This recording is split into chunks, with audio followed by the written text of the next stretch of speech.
we probably need to think more than we do about our kids and what that actually means. I'll explain what I'm talking about. And election integrity. Have we broken down why it matters? All that's coming up right now on I'm Right.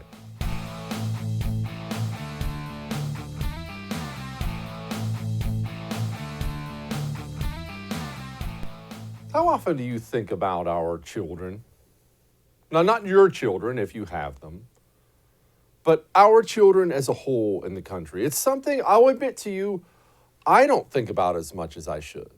Now, you know I'm all about reforming, eliminating the government education system in the United States of America because I think it's poisoning our children.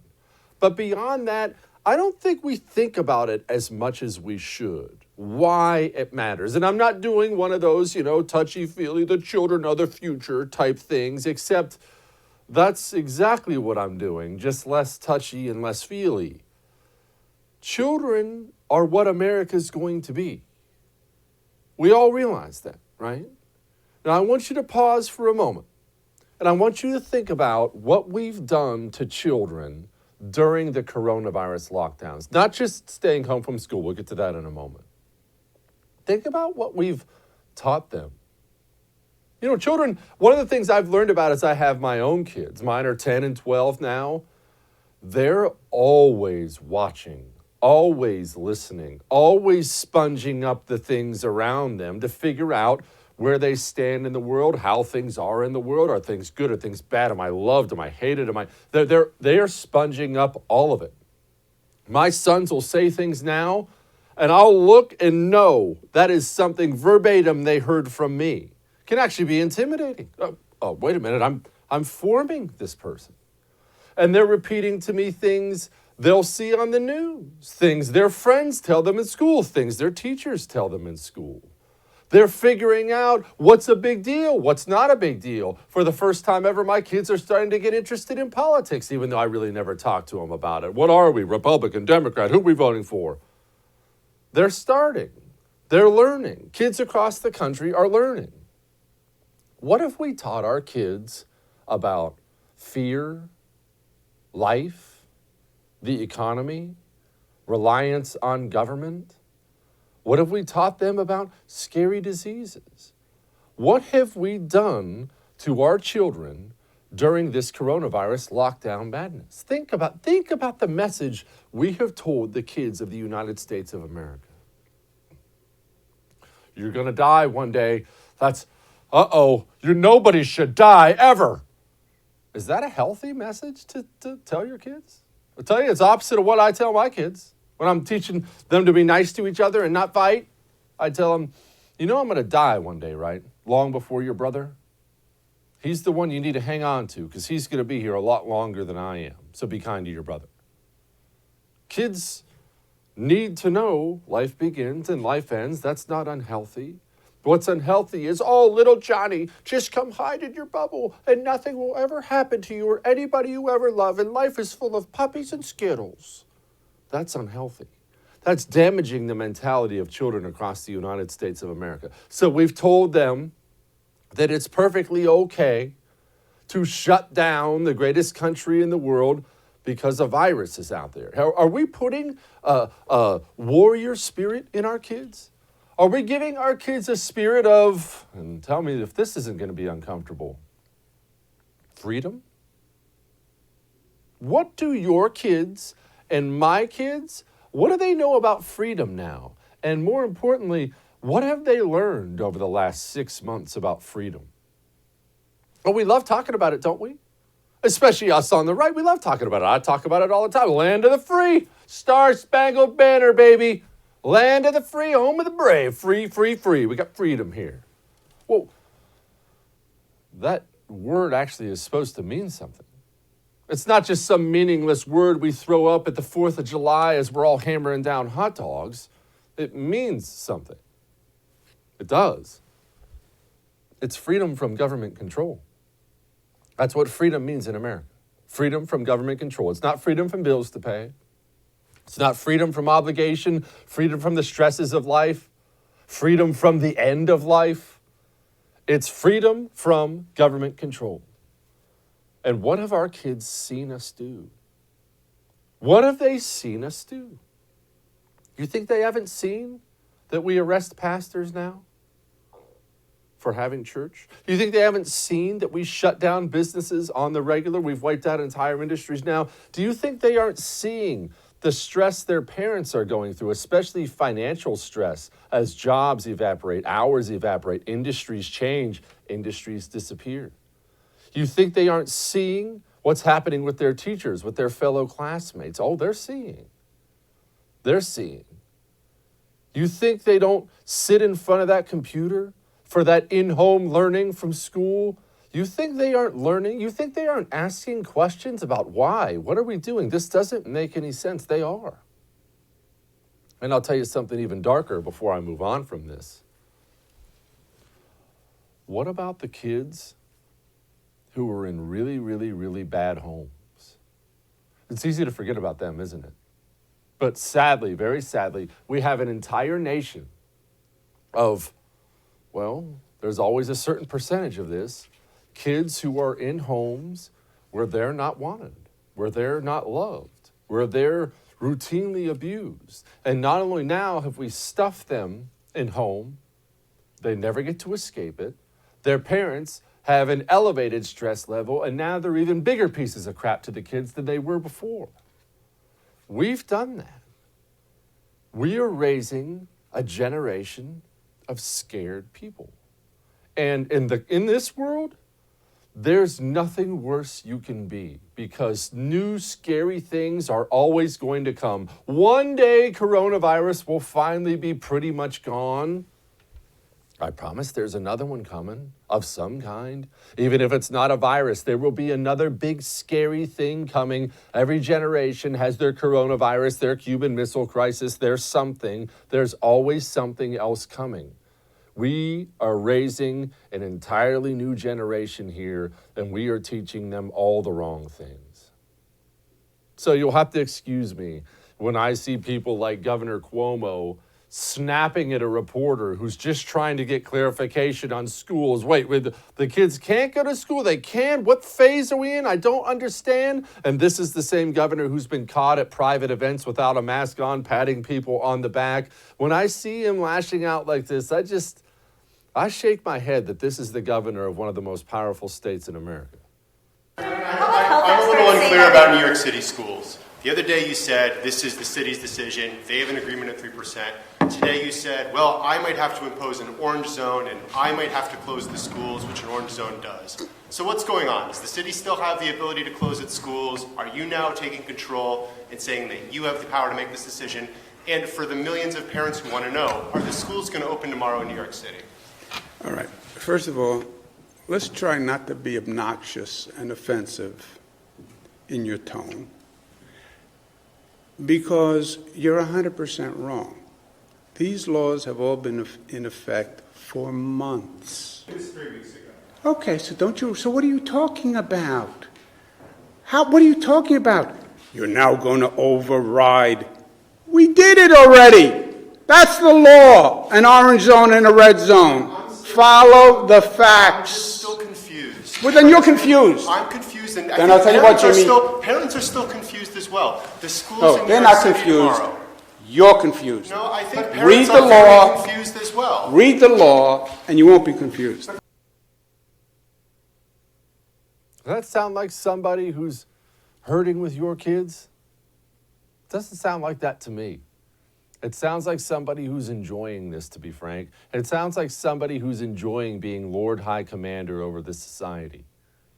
And you have people like de Blasio, and I'm actually for once not picking on de Blasio specifically, but I hear this all the time about how nobody's happy with it. Nobody really wants to do this. Unfortunately, as of today, on our 7-day rolling average for coronavirus positivity, New York City has hit exactly 3.0%. And as a result, we do need to close our schools for the coming days. No one is happy about this decision. We all, in fact, are feeling very sad about this decision because so much good work has been put into keeping the schools opened and opening them up to begin with. Let's start there. Opening the schools when almost no other major school system in America opened, making them so safe. But we set a very clear standard, and we need to stick to that standard. And I want to emphasize to parents, to educators, to staff, to kids, that we intend to come back and come back as quickly as possible. Nobody's happy about it. Sure. And let me ask you one more thing before we check out here. Is coronavirus the only deadly thing that matters?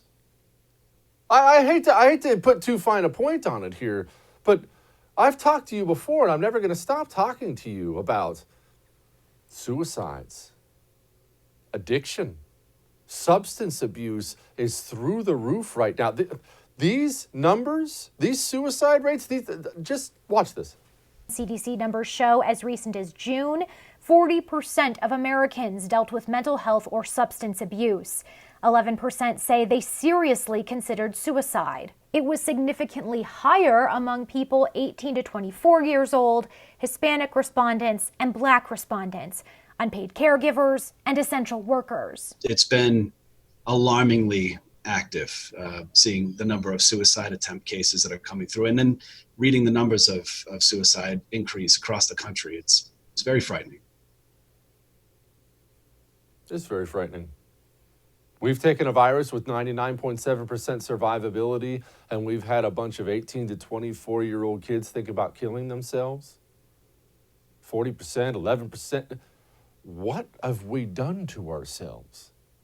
What have we done to ourselves over a virus? And back to my original point, what are we telling our kids? What are we telling our children about what they should do, about what they should think, about how they should act in the face of danger? It hadn't been good. All that may have made you uncomfortable, but I'm right. Now, you know what else should make you uncomfortable?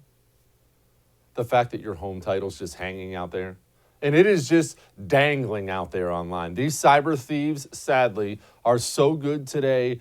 It's easy for them. I can't stress this enough. It's easy for them to hack into your home title and take it. It's easy. It's nothing. All they have to do is find it. When they do it, they're going to forge your signature on it, take a loan out against it. You are going to pay that loan back. Go to HomeTitleLock.com right now and sign up. It's the only way you can protect yourself. They'll detect it. They'll stop it. While you're there, use the promo code RADIO. That gets you 30 days free. HomeTitleLock.com, promo code RADIO. We'll be back.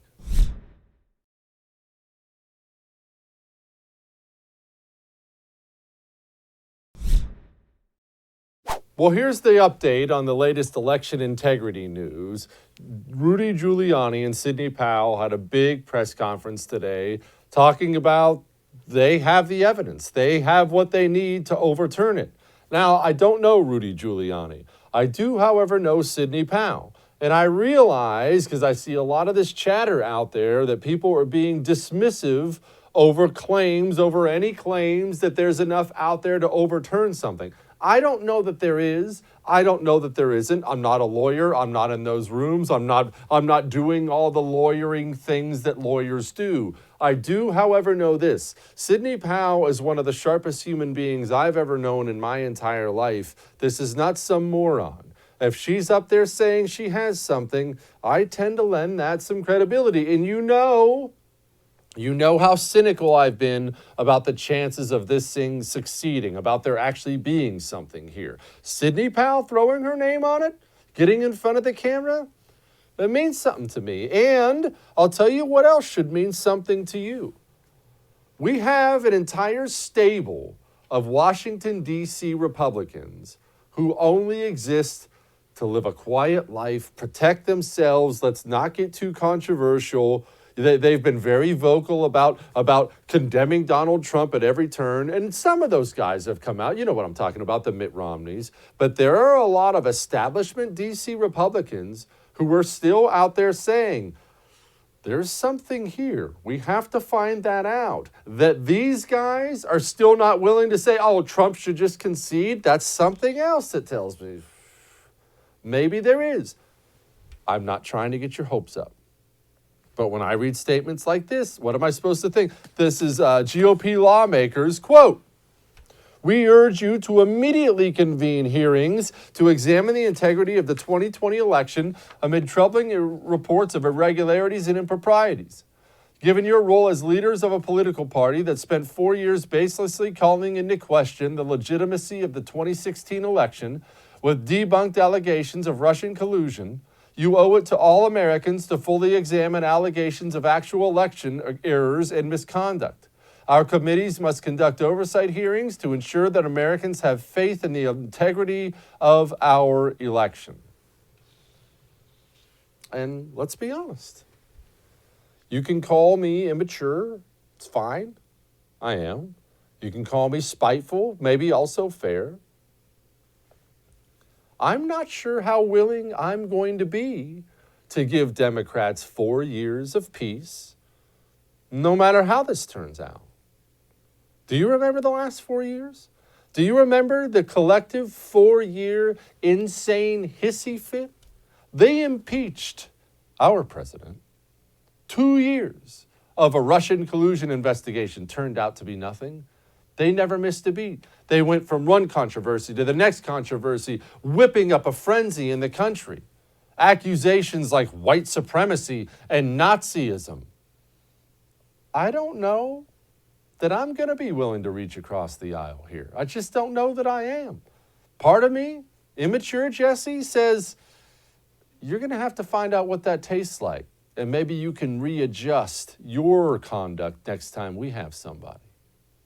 Now, Georgia's Republican Secretary of State said this. Can you tell us right now if you have seen any evidence of widespread or significant fraud, as the president keeps claiming, and whether or not, in your view, President-elect Joe Biden will end up winning your state's electoral votes? Good evening, Jake. No, we have not seen any widespread voter fraud. The president has picked up some votes in a few of the counties that made some clerical errors. That wasn't the machines, but at the end of the day, he started with 14,000. He's about 12,000 now. But we're finishing up. We're waiting for a few more counties to get back to us, some of the large counties. But I don't believe at the end of the day it'll change the total results. So you still think that Joe Biden, President-elect Biden, will be the winner of Georgia? Yes, I believe that's the way it'll turn out. Clerical errors. I don't know anything about the Georgia Secretary of State, but I just need somebody to give me an explanation why every error, clerical error, computer error, media error, every single error for 4 years has gone one way. Every error has gone one way. I try not to be a cynic, but it almost seems like it's more than an error. And I'm tired of being lectured by the people who whined about Trump for 4 years. Don Lemon with CNN has spent 4 years embarrassing himself. Now he thinks he can say things like this? If you believe that the election was rigged, despite all the evidence otherwise, if you believe all of the lies that the president has been putting out on the tweets, again, I don't want to talk down to people, but you're being played. The president, state-run media, conservative media echo chambers, they are playing you for suckers because it's not the truth. Wake up, people. Okay. Here's the thing. Maybe that's true. Maybe all this election fraud is a bunch of garbage, but you burned up the credibility to tell me that over your conduct from the last 4 years. Why does the media in this country not understand that? How you conduct yourself today, that's how seriously I'm going to take your opinion tomorrow. You don't get to embarrass yourself for 4 years if you're Don Lemon and then turn around and tell me, well, stop being played for a sucker. Brother, I'm never going to believe a word you say, ever. And nobody else should either. All right. Now, natural medicines, holistic healing approaches, people have been using those things for a long, long time. They've been using those things to alleviate things like sleeplessness, anxiety, joint pain, and more. I personally choose CBD, but that gets difficult because there is CBD everywhere now. Everywhere you turn, there's a new CBD shop, CBD sold here, CBD sold there. And here's the problem. All CBD is not the same. Some is extremely high quality, some is flaming hot garbage that does absolutely nothing for you. And I don't know enough to go do that research. I can't tell you what's good and what's bad, but I know somebody who can. Doctors Trusted CBD Company, they went out and researched the entire industry to find the best. They teamed up with Be Best Organics, which is made in the USA. They even have a certificate of analysis. DoctorsTrustedCBD.com, that's where you go. That's where you go because they went out, did the work for you, and they found all the best products. Go to DoctorsTrustedCBD.com, use the promo code Jesse. That gets you free shipping and 10% off. We'll be back.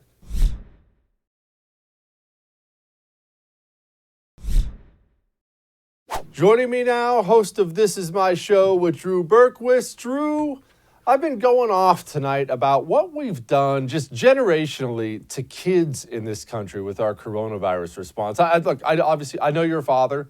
I am desperate to make sure my boys don't grow up to be scared human beings, scared little sheep who just do whatever they're told. And I swear that's more than anything, the most damaging thing we've done with all this is told our kids, go home, hide, you can be safe, you're never going to die, I promise. Yeah, no, absolutely. No, we've pushed this thing to the max rather than sharing the truth, which is really not that scary. But it is. I mean, you know, they're getting fed this stuff by their schools, by, you know, other kids they hear on the bus, and Lord knows what their parents are telling them. All this fear when there's just not that much of a, particularly for them, but really for everyone, not to be that scared. And then on top of it, they're missing out on all the social interaction that normal kids are supposed to be having right now. It's terrifying what we have done, not just to kids, but I think to families. I was talking about the show today as well, to families across the board, what this has done to everyone. What has it done? I mean, how bad is it to families? I think it's rough because I think it's obviously a divisive topic across the board, no matter where you are. But then, you know, you get to this time of year and people are normally getting together for Thanksgiving and Christmas. And if you're in one of the communist states that's not allowing that, that's really terrifying. But even in the states that they're open, like you take Florida, for instance, you know, we're on the cutting edge here, pushing forward. DeSantis has done a heck of a job. And obviously some people trash him for that, but people here are celebrating him. But you've got the opportunity to go spend Thanksgiving and Christmas with your family as you're supposed to do, as tradition dictates you do. And there's a lot of people who have bought into the fear and they're saying, no, we're not going to do it. We're not going to be around that group of people. We don't want to be confined indoors. We don't want this. We don't want that. It's like, come on, y'all. But then, you know, it frustrates people. It drives that wedge in families. And it's sad to see because it doesn't need to be happening. Drew, I've asked myself this question. People ask me the question all the time. When does it end? I never bought in that it would end after the election because then what you're telling me is a bunch of these lifelong loser dork politicians are going to just give up power after that over people. They don't do that. But it has to end at some point, right? It's 20 years from now, we're not going to be talking about coronavirus. When does it end? How does it end? I wish I knew. I mean, I look, I don't think it ends nearly as early into 2020. Everyone keeps talking about, and I've joked about it too, I can't wait to get past 2020. It doesn't end when 2020 ends. It doesn't end when the election ends, as you said. I think that we're a decent chunk into 2021 before it even starts to get remotely normal. And a lot of that, of course, hinges and depends on the election. I think, you know, they've said it's going to be second or third quarter at best. And, you know, if they're saying that, it's probably going to be worse than that if Biden wins this thing. And if we do, it's going to be more of, okay, we're going to start to open up, but there's going to be pushback. And you know, I just don't, next year is not going to be a whole lot better than this year was. I think COVID does eventually end, but the bigger concern is now these politicians know what they can get away with. And whether it's COVID-20 or it's COVID-27 or it's some other thing, they know that the people just will bow down and do what they tell them to. Drew, is America waking up or is America falling asleep when it comes to the intrusion of their freedoms? And I'm not asking if they're mad. I know people are mad. Everybody's mad about something. The left's still mad about Trump. The right's mad. The election might be stolen. Maybe everyone's mad. But the freedom thing, are Americans really realizing what's happening, or are they just kind of mad that they have to wear a mask? I think it's both. I think it's both. I think that there's no foreseeable way that we come back together, at least the way that we used to. And not that we've always ever been perfect, but there's no way that we come back together in this, everyone's calling for unity right now. Guys, that's not happening. That's not happening. You can see it online, you can see it in the media, you can see it everywhere. We just don't like each other, and I don't like that. It's unfortunate that that's the case, but we don't. And then to your second point, there are a lot of people who just are not aware of what's happening. And I think if they were, they'd be enraged and they'd say the same thing. Oh yeah, we can't get along with them. So, and it goes both ways. It's on both sides. I mean, the reality is we just don't want to work this thing out. So I think whatever that looks like, we've talked about it here before on the show, on your show, like some form of a breakup, something's got to happen, because the way we're doing it right now, this relationship's not good. Should people on the right want to get back together, Drew? And look, I try not to be petty and childish. I mean, try as hard as I possibly can. But when people tell me things like, well, unify and it's time to calm down, well, don't challenge the election, I can't help but reflect on 4 years of Russian collusion, impeachment, Kavanaugh, everything else. Every Trump supporter is a white supremacist Nazi who supports concentration camps. And now you won, and it's, whoa, calm down. Don't challenge an election here. And I got a problem with that, man. Yeah, no, I do too. Look, I want to unify, but I don't want to unify with these people, because the reality is they don't value America. They don't value us. They don't respect us. They will stab us in the back. They have made clear what they want this country to be, and it's not the America that we all know and love. And obviously there's some give and take on everything. Okay, we could maybe work with you on this, work with you on that, but that's not how conversations go anymore. Every conversation is one-sided. And it is, you agree with us or we hate you. You agree with this idea or we hate you. And that's just not, you literally cannot have a discussion that way. So I'm at that point too, where I wish I did not feel that way. I want to unify. I want our country to be stable, secure, and have everyone sit around a campfire and drink whiskey and sing songs. But the reality is we're just not there. It's not possible anymore. That actually sounds really good, a campfire with whiskey and songs. What are you doing for Thanksgiving, Drew? Should we get together or what? Let's do it. I think we definitely should. We're doing everything normal here, man. We're family, all the crew that normally is together. We'll probably invite some strangers just to anger the left, but we're gonna keep things normal. I still see, when we talk about all this lockdown stuff, I still see such a divide. I'm mainly where I live here in Houston, because I get both worlds. I work downtown. I live in the burbs. I go into a store in the burbs, and just because it's the rules still, I walk in with the mask on, and I'm always the only one in, and I take it off because I feel like a big goober right off the bat. You walk in downtown, everybody has masks, shields, everything else. There's a city versus rural divide that I can't quite put my finger on how the mentalities are so different, but they are different. Oh, they're so different. They're so different. Yeah, between those two, between states, between counties, everything's just so different. That's part of the problem too, is people get used to what they're used to and what their local leaders are telling them. And then they see the other side. It's like, oh man, it's like the kid who grew up who only got to eat plain cereal, and then you go to a friend's house and they've got like Lucky Charms and Cookie Crisp, and you're like, what? Like, you guys are free here? You get to eat sugar cereal? So it's just all so different out there. It's crazy. But I tell you what, it's really sad. And I had a couple of viewers chime in on our show talking about how loved ones and spouses had died, and they're in one of these lockdown states. They can't see friends, families, neighbors now, and they're literally just going to be sitting by themselves at their house.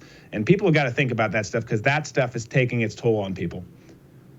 What do you think the elderly would be thinking about, or what do you think they are thinking about when it comes to these things? They're clearly the vulnerable ones, especially the elderly people with pre-existing conditions.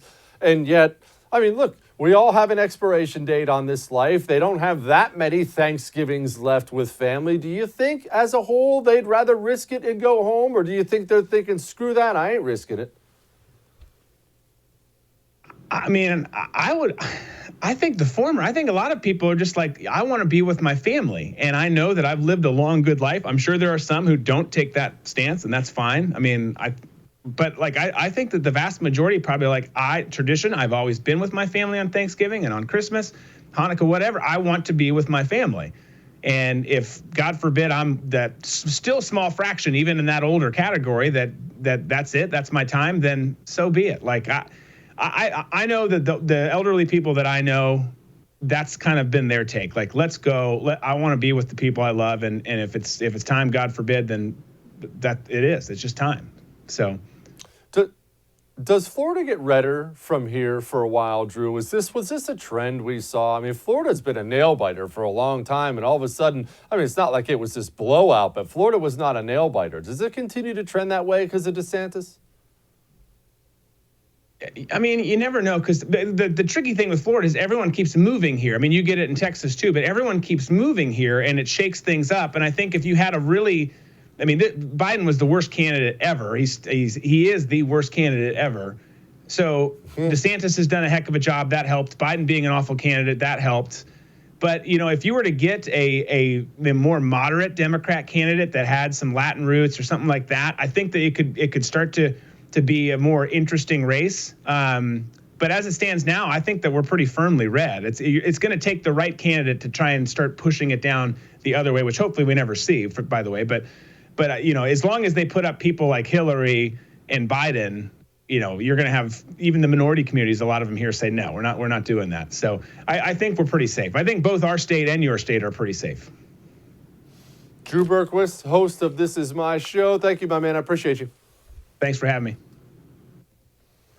All right. We'll be back.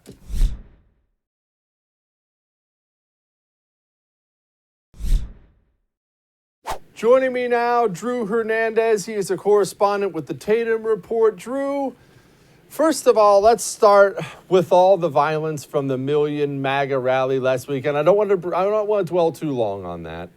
But what do we have as far as arrests go? Do people ever even get charged for assaulting people on the right anymore? Everybody saw the video of one dude who got knocked out and ended up on his face. Is this something where it's just open season on people on the right, or are they actually tracking these guys down and arresting them? I think they are. I think a few arrests were made from that weekend, but I think the bigger thing to point out is when it's happening in real time. Obviously, the MPD in Washington, D.C., this is a trend across the United States because they want to defund the police. They tie their hands behind their backs. They can't really enforce the law as they should because we have incompetent leftist mayors that kind of give them stand-down orders because if police are seen arresting, Black Lives Matter protesters or rioters, that's a bad look, right?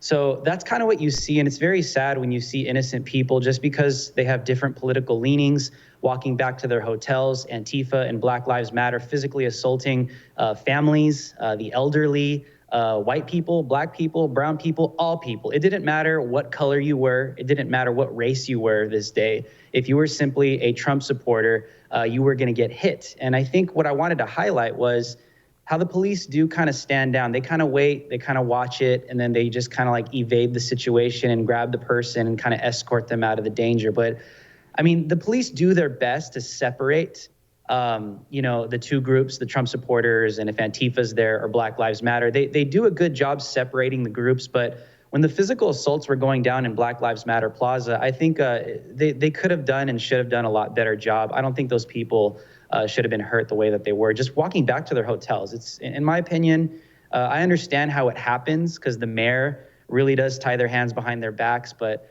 honestly, I think police officers are going to have to start making some decisions. Do you obey these unconstitutional orders that put people's life in danger over a paycheck? Or do you resist tyranny and do the right thing and uphold your constitutional oath to protect people regardless of what your superior says, even if it's an illegal order? You know what I'm saying? So I think that's kind of where police officers are going to have to start making some serious decisions. And I would advise them to do the right thing, and God will bless them for that. Drew, we'll get to Antifa in a moment. Who is Black Lives Matter? Is it the same group of people who bounce from city to city? Do they have several chapters? Is this all just an organic protest of people just randomly popping up and going out to protest injustice? Who are these people?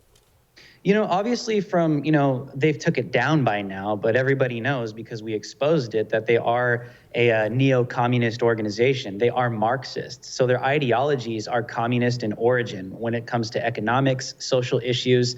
The entire list goes down, right? They are neo-communists. That's who they are. They try and hide it in the mainstream media, and they took that down off their website because people are starting to wake up to the reality that they are supported by an ideology that is responsible for more than 100 million murders to date, communism and socialism and Marxism. But they are organized. I mean, you could just take a look at Twitter, right, Jesse? Look at Twitter. Black Lives Matter has a verified check-marked Twitter in pretty much every big blue state.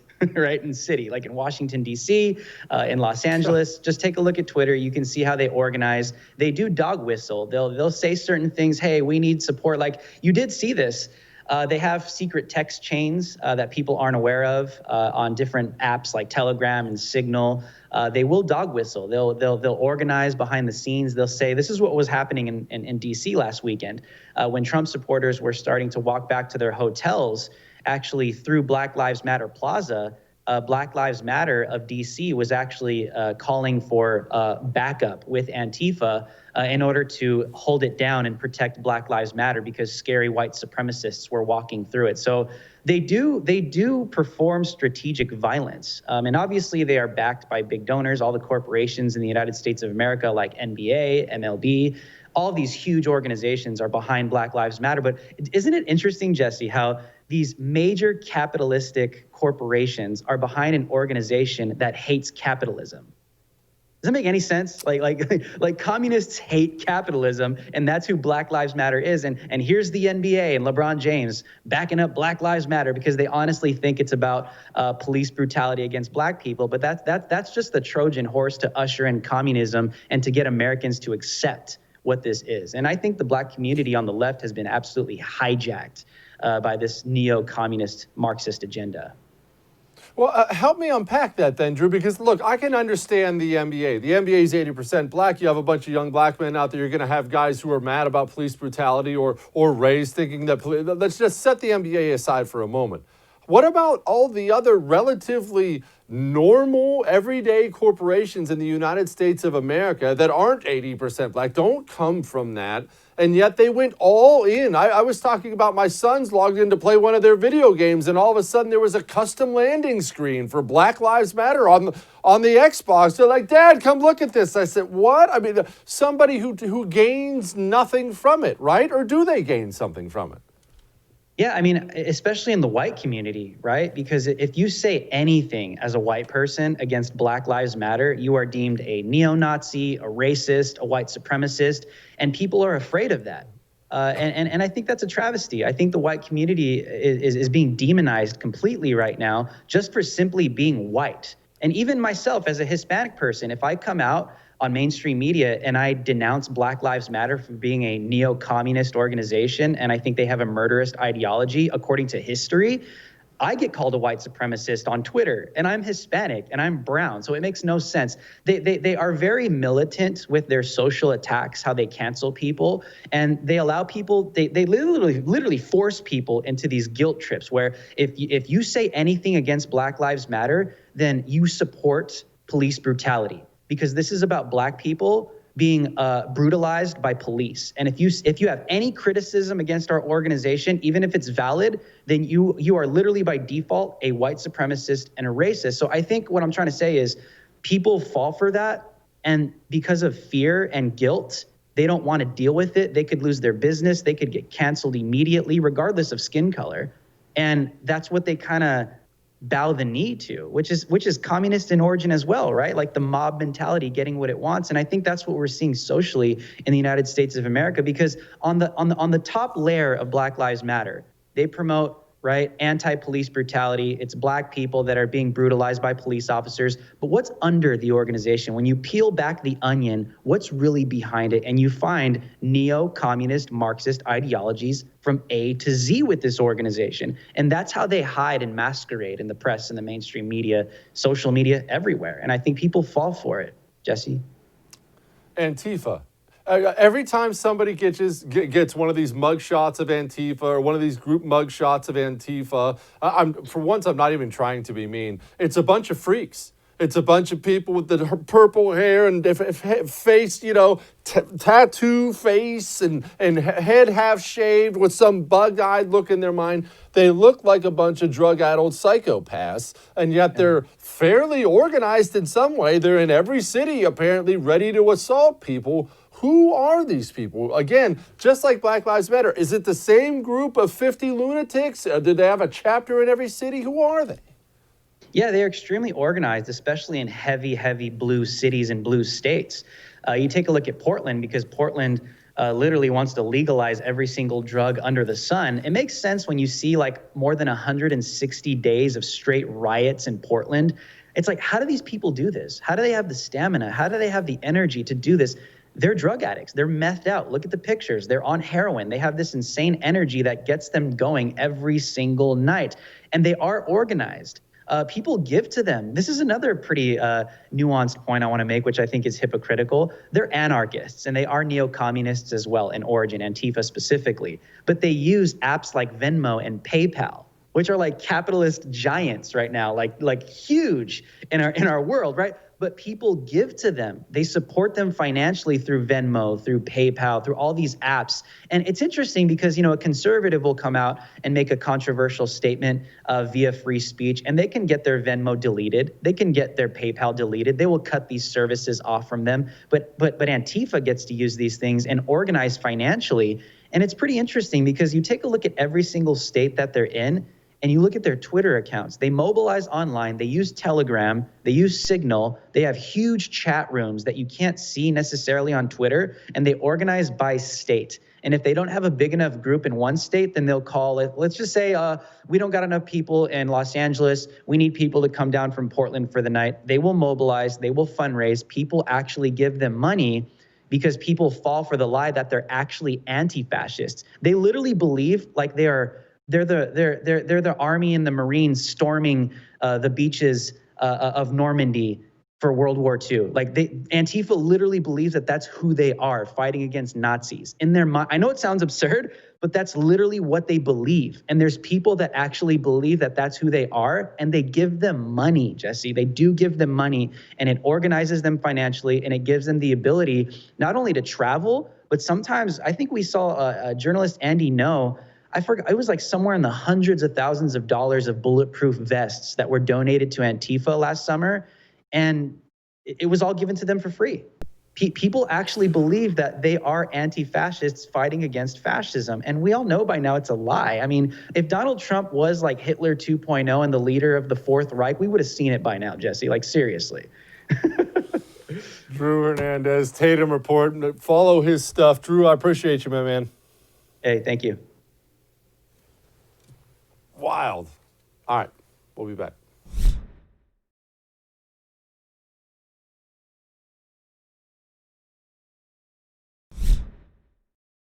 Do you ever watch a video and just cringe a little bit? Well, you're about to. 3, 2, 1, see ya. Woo! There you go.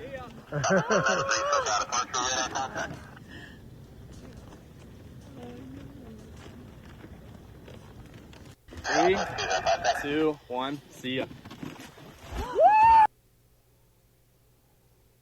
No. All right. We have a great special for you tomorrow. I'll see you then.